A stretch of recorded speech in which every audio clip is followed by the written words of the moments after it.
Alright, hey everybody, I'm Jeff, I'm the manager of the AC3dtheater, and I've got the Punisher here, and I'm showing them our projection room and our booth here in one of our auditoriums. We've got 5 different booths here, and I've got a standard 35mm movie projector here for when we play our art independent films that are on film and celluloid. We have an amp rack that we have to use, the amp for all different speaker systems, and we have our filtration system and our digital DTS system for playing the movie soundtrack.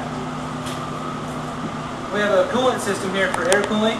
It's a double system, which most of them just have a single system, but in this case we have 2 because we have to be able to cool it for the film projector, and when I'm not using it I turn it off, and then we run air to cool for the digital projector. So if we come on this way, I'll show you guys some more stuff. We have a platter here. There's a whole lot of room, isn't there? Very tight fit, very tight fit. This is what we call a do-re-mi, or an automation system. And each projector has its own automation, and it has its own do-re-mi. And what this does is it communicates with each separate function in the booth with the lights, the dimmer, the dowser, the bulb, the air vent, the soundtrack, and all of those items in an automation system. So when you guys watch a movie, everything will actually start and perform all the functions so that you don't know seamlessly all these things are happening so that your movie hits the screen nice and clean. We'll sneak over this way. You can probably cut in between if you want, it's up to you. But this is pretty hard to see. I'll give you a light.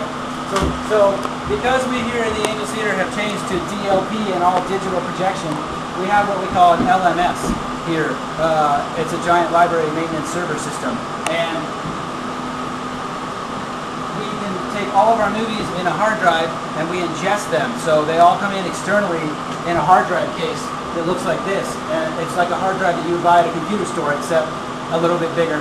And we connect it to our LMS and we ingest it, which takes quite a bit of time. And once it's in there, we can build a file. So a lot of people think that when you get a digital movie, it's like a DVD at the store and you just plug it in and hit play and it goes. But in fact, it takes just as much time or more time as 35mm film does, because once you put it in, all you have is a file of that movie, whatever that title is, and that's it. So you have to go in and drag like each trailer for it and each preview and each little snipe that you're going to do, like put on your 3D glasses now in this case, or welcome to the show, and all the different previews. And then you have to go in and tell it with the cues. It's this lens for this movie and this lens for this one. Put the lights down at this point, put the lights up at this point, end the movie at this point, and reset the automation and look for the beginning of the next feature. So in essence, it's like dropping it into something analogous to Final Cut Pro or something almost, much and like drop Final Cut Pro or Avid or something like that. That's right. So in this case, we have a control center, and you can do a lot of things with it. You can tell. You can look in one place on one screen and see which movies are playing in the building as they play to see how much is left. If you want to do that instead of walking physically each one, you can go to an ingest screen to save movies on. You can go to a show build screen. We also have in this theater a scheduler automator for a schedule. So we can take each movie, as I told you guys before, that you can go in and say, this movie in this auditorium at this day at this time, start the movie at 1 o'clock, 4 o'clock, 7 o'clock. And then the theater next door go 1:30, 5:30, 9:30. And you were also mentioning that it allows them to audit. I mean, it's a transparent system in such a way that, they kind of know what's going on, right? Oh, sure. Yeah. I have a network here, and they can look at me and see what I'm doing. Absolutely, at the same time, they can see everything we're doing.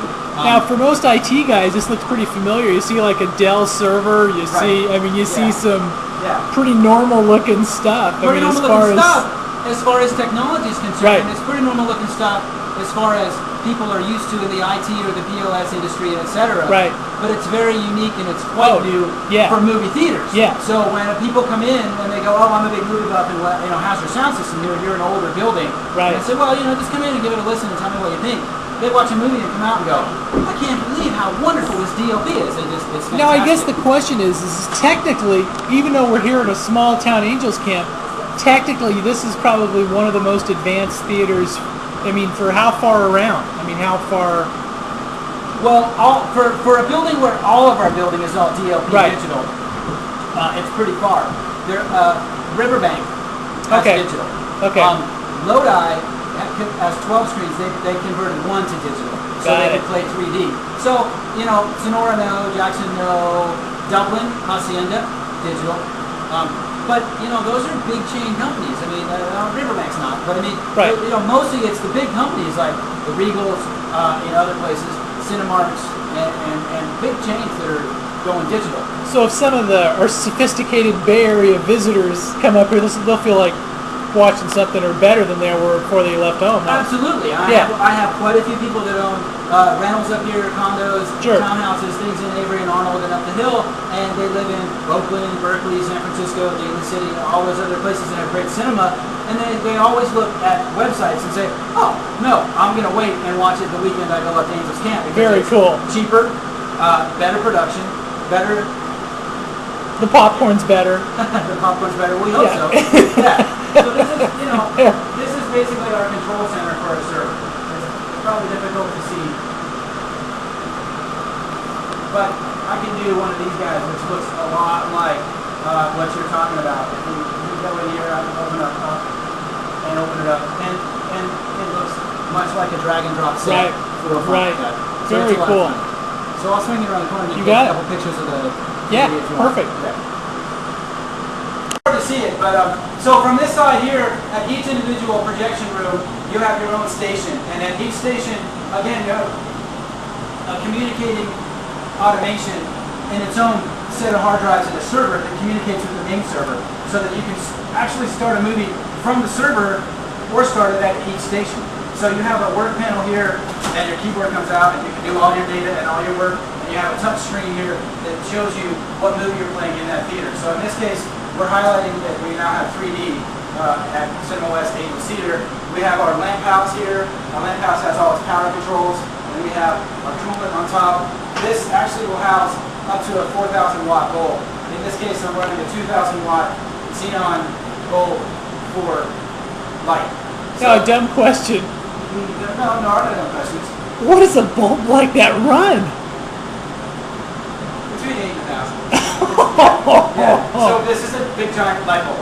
So there's probably a very rigid process of how you shut it off. So Absolutely. Yeah. And so everything's cooling right now. This has many levels of fans and coolant and filters and meters and levels. It's got a computer, obviously a board in here, a big chipset. It's got a lot of important sophisticated equipment in here that keeps it running properly. Yeah. And it's got a color engine which converts color because it's not analog, it's digital. There's so many little chips in there and so many measures and fail-safes. So if one little thing's going wrong, it's going to kick back and go, you have an error here, you have an error here, you have an error here, you have an error there, that type of thing. So it's a safety thing. It doesn't want to let you blow it up. Right. It doesn't want to let you ride into the ground. So you got to keep your filters clean, you got to keep the lenses clean, and it's a 2,000 watt bulb. So it'll run a 4, but we have the perfect throw distance to our screen here, which we have modified to a high-back silver bright screen. That's why it's a reflective screen. So when the customers come in, and they end up getting a pair of 3D glasses, they're polarized glasses. Right. And they're actually polarized right eye, left eye. So when they make the image on the screen, they know if you took your glasses off, you'd see it looks like they're not lined up. There's a right and a left, and they're opposite. So what we do for 3D movies is we have our lens scoped all the way out, pulled all the way out for that, and we have this filter here. So if I'm not playing 3D, I pull this filter away. So the difference is there is a hardware upgrade in the projector that will read a 3D film. You can't just put a filter on it and play 3D. That would be nice.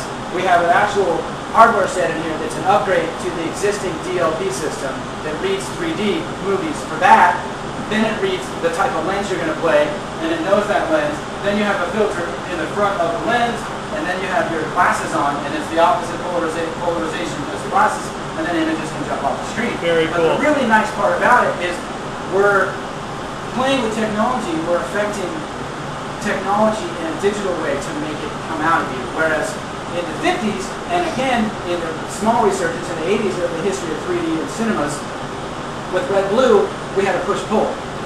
So that push-pull, really what it's doing is it's playing with biology, it's playing with your eyes. So that's why people were, my eyes are sore, I'm getting a headache, it's a little blurry, I'm going to try to focus. Polarization, how did you feel? Fine. Like you're wearing sunglasses. This just drops a layer. I mean, an actual layer just drops a layer on. Right. Yeah. So. Very cool. Very cool. So I'll set this for tomorrow, and I'll pull. And for us, it's a throwback to the early days of Disney with live action stuff. With Apple Dumpling Gang and Escape to Witch Mountain and stuff. There's a weird look of that type of thing in there where, people like pets, they like animals, it's 3D, and obviously that one, there's all kinds of activity of stuff coming out of you. mean, if you go back and look at Monster vs. Alien, again, 3D in movie theaters was a big thing in the 50s, but that was like people doing paddle balls and people doing stuff. Then in the 80s, there was a resurgence of it, but it's never been about content or about a story. The new technologies allowed us to do better stories that are 3D. I mean, so now... What they do with the dogs in this one is just, it's really a classic. So like, if you look at the beginning of Monster Alien and the guy's in that little shop and he's playing with a paddle ball. Well, two things. One, that's showing the audience how cool 3D is. This new 3D, people say, well, is it going to be in focus? Is it going to look clear? Obviously, it looks great. It's super clear. But it's also an homage or a thank you to the 50s where the guy was doing the paddle ball. Because that was the first 3D movies, was guys doing jokes and throwing yo-yos at you and stuff because they wanted stuff to come out. So now we have a big balance. Ice Age 3, between how much do they come out and don't they come out. So Up, in this case, is a very immersive 3D that it puts you in the technology of the environment, but it doesn't really throw stuff at you, but it's there. Great story. Beautiful story, really beautiful film, and we're just happy that we have it.